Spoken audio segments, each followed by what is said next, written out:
안녕하세요 여러분, 하늘버스입니다. 오늘도 빠르면서 간단하게 뉴스를 분석하겠습니다. 오늘 영상 제목은 대출금리 인상, 채권금리 급등입니다. 기준금리 인하가 한국은행이 강행을 했죠. 그런데 국민들이 체감하고 있는 대출금리는 반대로 인상하고 있습니다.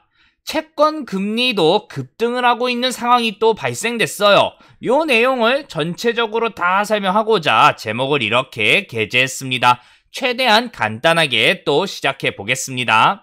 한국은행의 기준금리 인하, 다들 아시는 것처럼 10월 16일 날 0.25포인트가 인하가 되어서 현재 우리나라 기준금리는 1.25포인트입니다. 여기에서 한 번 더 내리게 되는 순간 우리나라 역사상 최저금리가 될 수밖에 없기 때문에 한국은행이 고민이 클 수밖에 없다라는 것도 말씀을 드렸어요. 상징성에서 시장이 또 한은의 움직임을 예측할 수밖에 없기 때문에 그렇다라고 말이에요. 어쨌든 기준금리는 내려갔기 때문에 여기에 연동되는 다양한 금융 시스템도 계속 변화가 생겼습니다. 하지만 이상하게도 예금금리만 빠르게 기준금리에 연동돼서 내려가고 대출금리는 상승하는 상황이 발생됐습니다. 그렇기 때문에 국민들은 벌써 불만이 크죠. 은행이 돈 장사를 너무 대놓고 심하게 한다라고 말이에요. 보시면 가계대출금리 같은 경우는 이렇게 드라마틱하게 내려가는 모습이 보이지 않는데 1년 정기예금 금리 같은 경우는 아주 그냥 이렇게 밑바닥을 향해서 달려가고 있는 모습이 지금 우리가 표를 통해서 확인할 수가 있습니다. 관련 기사 읽어보고 왜 이런 현상이 발생됐는지 바로 언급할게요. 시중은행의 대출금리가 쑥쑥 오르고 있다. 한국은행이 지난 16일 기준금리를 역대 최저치로 내렸지만 주택담보대출과 신용대출 금리는 이달 들어 꾸준히 올랐다. 이거에 대한 이유로 추가금리 인하에 대한 기대감이 사라지면서 금융채 금리를 끌어올린 게 주요 원인이다 라고 요 기사는 이렇게 해석을 했습니다. 왜 추가금리 인하에 대한 기대감이 사라졌어요? 아까 말씀드린 내용이죠. 여기에서 한 번 더 내리게 되면 기준금리를 역사상 최저치를 갈아치우기 때문에 한국은행이 부담스러울 수밖에 없다. 그래서 쉽사리 할 수 없기 때문에 기대감이 사라졌다라는 그 내용이에요. 그리고 금융채 금리를 끌어올린 게 주요 원인이다라는 이 이유는 대출금리나 이런 다른 금리의 기본적인 요소로 금융채 금리에 연동되고 있기 때문에 이게 올라가서 대출금리가 올라갔다라고 이야기를 하고 있는 거예요. 조금 더 읽어보겠습니다. 기준금리 인하 전망에 금융채 5년물 금리가 연중 최저치를 기록했던 지난 8월 16일과 비교해서는 0.4포인트 높은 수치다. 최저점에서 올라갔다라는 이야기를 하는 거예요. 지난 7월과 이달 두 차례 인하로 3개월 세기준금리는 0.50포인트 내려갔지만 주담대 금리는 오히려 높아졌다라는 내용, 신용대출도 비슷하게 올라갔다라는 내용이 요 밑에 있습니다. 이게 왜 이렇게 흘러갔는지 뒤에 바로 설명을 할 거예요. 대출금리 인상, 채권금리 인상 이야기를 하려면 예대율 규제, MBS, 커버드 본드 이야기를 안 할 수가 없습니다. 그렇기에 저번에 제가 업로드하고 설명을 했었던 은행 예금금리 인상, 대출 강화 요 영상을 잠깐 언급할 수밖에 없어요. 간략하게 이야기를 조금 하자면 내년에 예대율 규제가 강화되기에 은행들이 주력적으로 이윤을 뽑아내고 있는 대출 상품을 더 확대하기 위해서는 예금을 더 많이 유치를 해야 돼요. 그런데 은행들은 언론이 예측하는 방향과는 반대로 흘러갈 거다라고 또 말씀을 드렸어요. 제가 그 이유로 이미 많은 국민들이 대출을 받았죠. 또 정부가 여기에서 추가적인 대출 규제를 계속 강화하고 있는 시점이기에 은행들도 야, 내가 여기에서 대출을 더 해가지고 이윤을 더 뽑아내야지 그 생각을 아예 안 해요. 그래서 은행들은 대출 확대에 적극적이지도 않을 거고 예금 확보도 신용에 그칠 거다라고 말씀을 드렸습니다. 뭐 예금을 조금 올려주는 대신 거기에 무슨 카드 쓰고 또 뭐에 여기에 상품 가입해야 되고 요 퍼포먼스에 그칠 거다라고 말이죠. 그대로 흘러가고 있죠. 그럼 키포인트가 뭐예요? 은행들이 대출을 더 확보할 생각이 없기 때문에 우대금리를 빼기 시작을 했고 대출금리가 높아지는 현상, 그리고 예대율 규제를 피하기 위해서 예금을 확보하는 방향보다는 안심전환대출 MBS 발행, 그리고 커버드 본드 발행이 계속 높아질 수밖에 없다라는 점이에요. 안심전환대출 MBS 이야기는 다른 동영상을 통해서 또 설명을 많이 했기 때문에 링크로 대처를 하겠습니다. 어쨌든 이 MBS, 커버드 본드가 중요한 핵심 포인트입니다. 안심전환대출 MBS와 커버드 본드 이 채권 물량이 엄청나게 터져 나왔어요. 그러면 채권 시장이 어떻게 되겠어요? 채권 물량이 엄청나게 몰려 나오니까 공급과 수요가 또 여기에서 이렇게 있었는데 공급이 더 많이 발생이 되고 수요는 한정적이니까 채권 가격이 높아지겠어요? 아니면 내려가겠어요? 당연히 하락할 수밖에 없어요. 그러면 여기에 뭐가 연동이 되겠어요?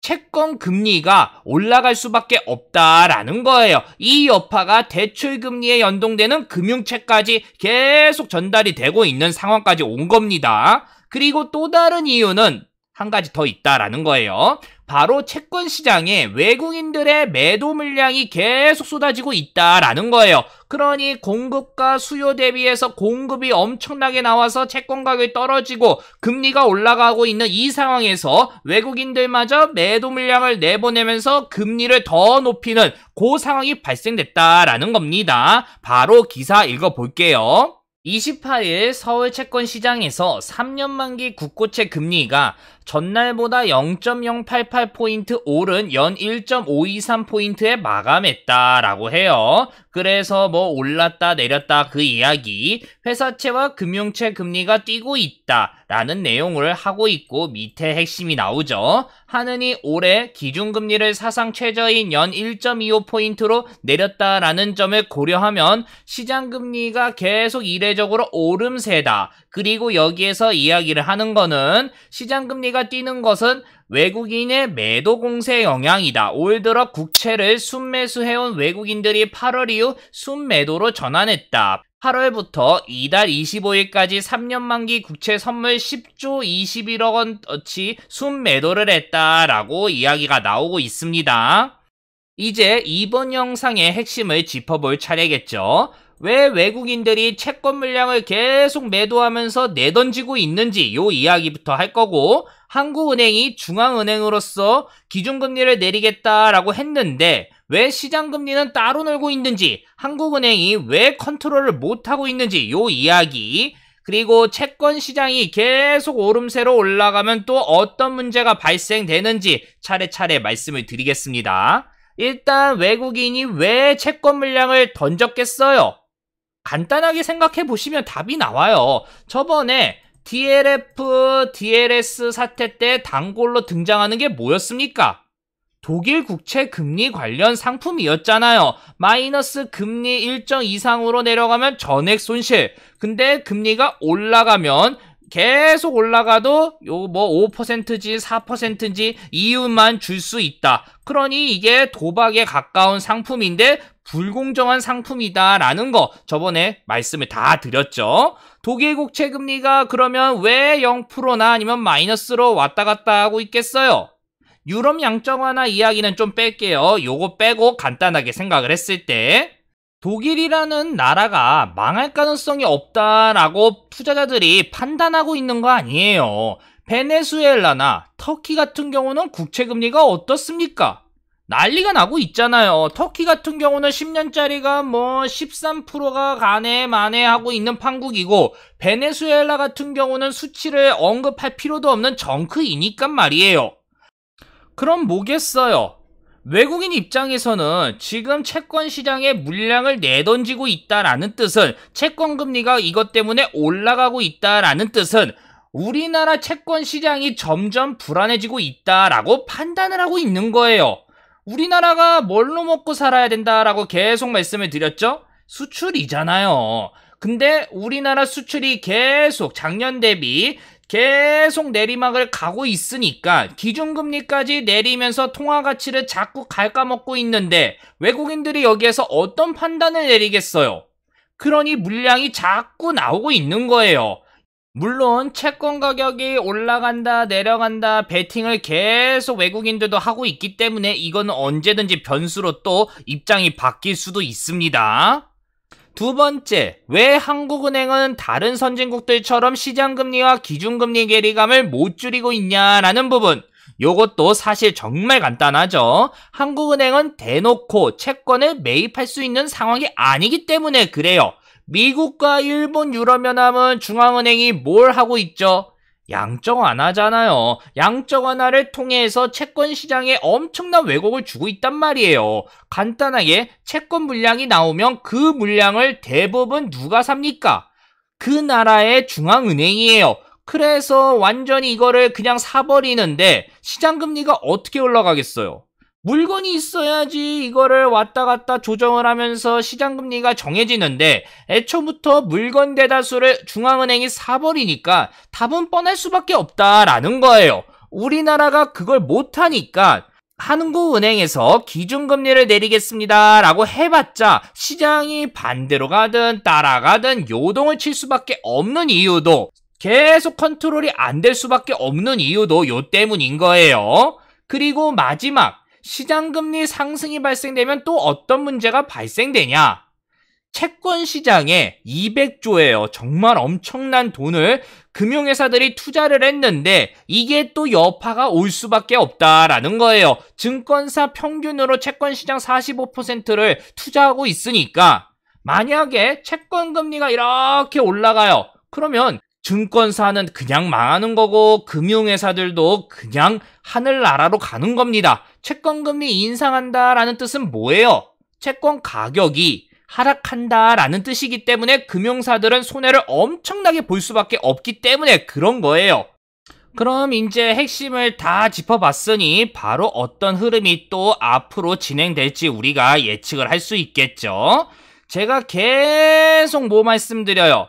중앙은행이 시장을 제대로 컨트롤을 해야 한다. 항상 끊임없이 밀당을 해야 한다. 우위는 항상 중앙정부가 갖고 있어야 된다라고 말씀을 드렸어요. 그게 안 될 경우 시장 경제에 위기가 올 수밖에 없다라고 말이에요. 지금 기준금리가 1.25포인트인데 시장금리는 계속 올라가려고 하고 있어요. 그럼 여기에서 한국은행은 어떤 선택을 하겠습니까? 시장금리가 너무 올라가서 기준금리와 괴리감이 발생되지 않도록 만들어야 한다라는 거예요. 한국은행은 대놓고 양적 완화를 할 수 없기 때문에 편법을 쓰든 연기금을 동원하든 정부를 이용하든 금융사를 강제로 밀어붙이든 다양한 방법을 이용해서 시장금리 상승을 어떻게 해서든지 막아낼 거다라는 거예요. 만약에 이걸 안 하고 기준금리와 시장금리 괴리감을 막지 못하게 된다면 한국은행이 시장 컨트롤을 못하고 있다라는 이야기가 계속 나오면서 한국경제 위기론이 더 커질 수밖에 없기 때문에 그런 거겠죠. 그러니 누군가 채권 시장에 인위적인 개입을 계속하게 될 거고 이게 성공을 한다면 채권 이런 금리가 다시 기준금리에 맞춰서 내려오게 될 거고 우리는 여기에서 대출금리가 내려가겠구나 라는 것까지 예측을 할 수 있게 되는 거겠죠. 만약에 이게 안 된다라고 하면 시장금리가 이렇게 급등하면서 나라가 바로 망하게 되는 거고요.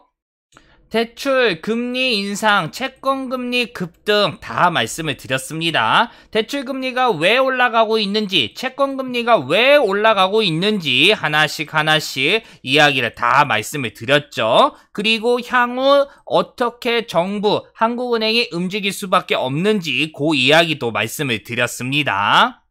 여기까지 하겠습니다. 요 내용 괜찮다라고 생각 드시면 다들 아시죠? 구독, 알람, 좋아요 부탁드릴게요. 저는 웬만해서는 매일 업데이트를 하기 때문에 알람 버튼 눌러주셔야지 정보가 전달이 됩니다. 다양한 뉴스 우주버스도 이제 가동할 거예요. 자꾸 밀려서 요거 죄송합니다. 여기까지 하겠습니다.